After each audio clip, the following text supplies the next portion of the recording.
Hello.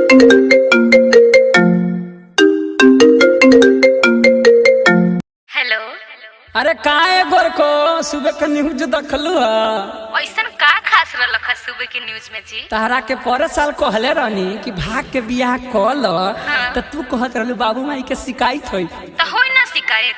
भाई के रहते इतना दहेज दिया पर साल तक कोरोना ले गल बियाह अपनी के आ ए साल कोरोना के माई आइल बियाह तो अब यहू साल बियाह तो होई ना तो झेल आधा उम्र तो तक गयल आधा कोरोना के दो तो अच्छा ये उसल ना हुई का जी? ना होई बजाओ घंटी।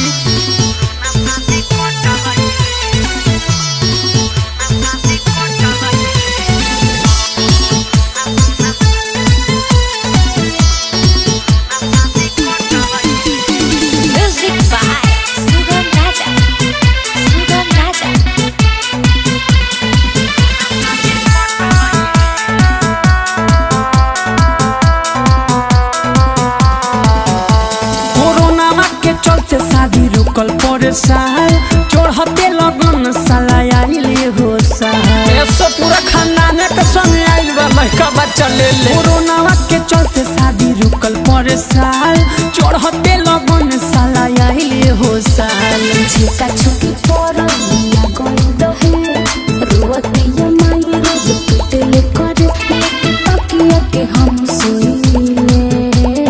अरे तोहरा का टेंशन यारी हम सारा कोइले बानी किनके सेरा बानी ए रानी सब बेकार भइले बनल दुश्मन भाई हो सरकार हमारे तोहार कोरोना शादी कटा भइले। अरे कोरोना ऊपर पड़ जाओ ये ठीक रही। कोरोना अगर हमारा भेटाइत तो ईटा सिंकर मोरी कोच देती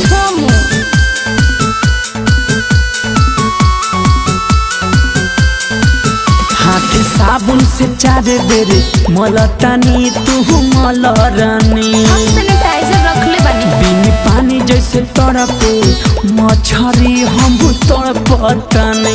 अरे तो कोनो उपाय लगाई ना।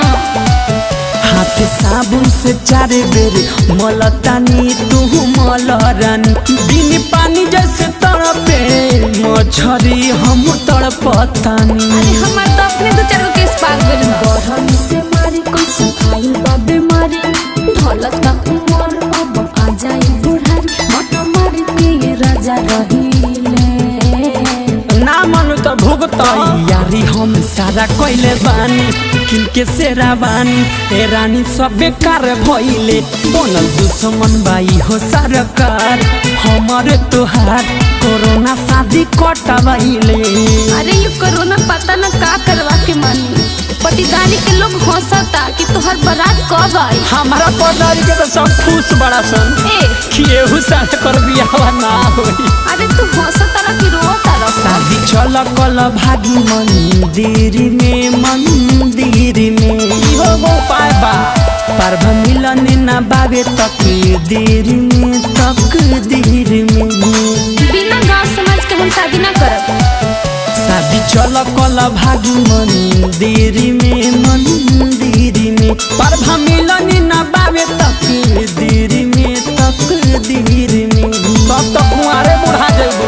ससी लालिया तो सुनरा हुरसी गाँव घर हंसी से काम लिखे ठीक तू सहज से हम सहीले।